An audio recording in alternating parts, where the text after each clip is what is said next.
Until now, we looked at some of the basics of Spring Boot.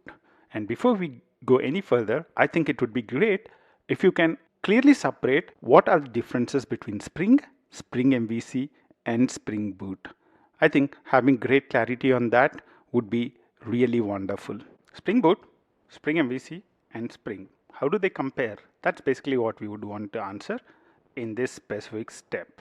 Actually, by the end of this, you would understand that Spring MVC, and Spring Boot have their own roles. They are not really competing for the same space. They solve really different problems and they solve them really, really well.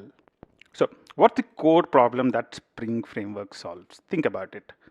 The core problem Spring Framework solves is testability. If you don't define proper dependencies, then your applications are not testable.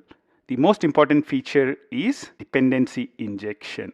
The core of Spring Framework is the IOC, inversion of control. Spring Framework takes control of all the beans and their dependencies. That's basically what the Spring Framework cares about.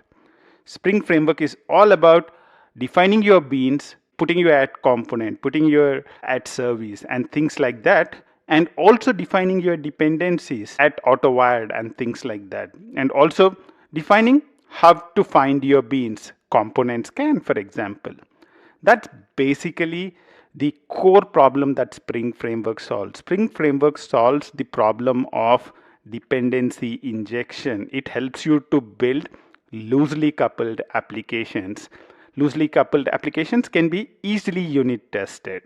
If you look at this example, you see that welcome service instance is directly created in here. This is tightly coupled. The welcome controller is now tightly coupled to the welcome service.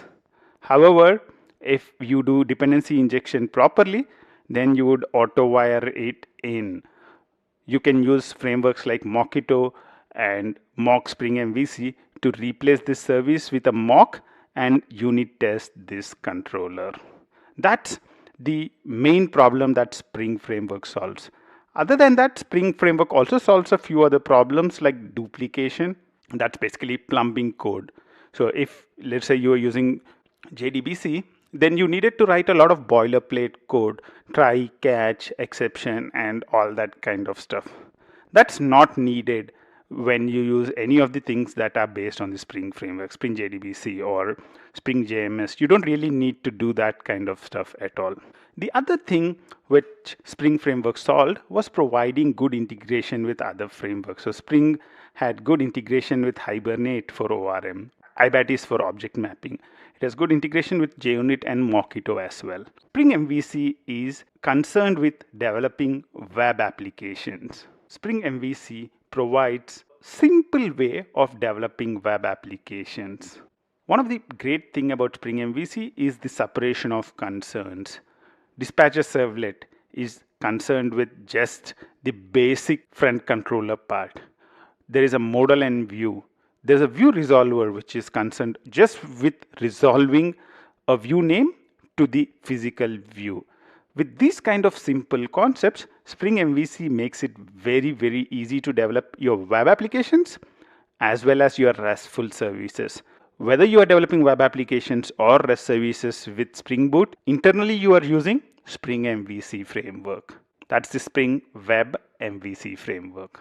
Why do we need Spring Boot? That we have talked a lot about in this specific course. So in the last few steps, we saw the need for Spring Boot, right? We don't want to be configuring things like that. We are configuring view resolver, we are configuring dispatcher servlet.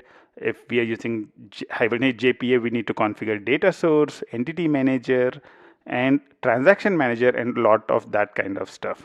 Spring Boot says, okay, why do you need to do all this configuration? Can we really think different? The thinking of Spring Boot is, okay, this guy has added a Spring MVC jar. So can I configure some of the beans automatically? Can I configure a dispatcher servlet automatically for you? Can I configure a view resolver automatically for you? Can I configure a data source if a Hibernate jar is on the class path?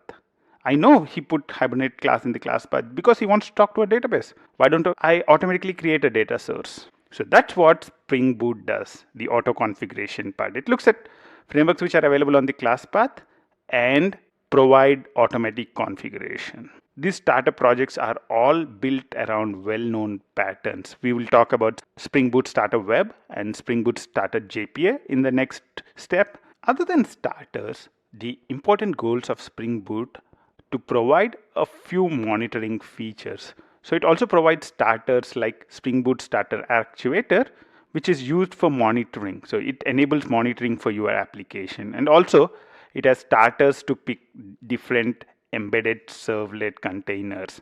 And it has starters for logging. So if you want to use Log4j, there is a separate logging for it as well.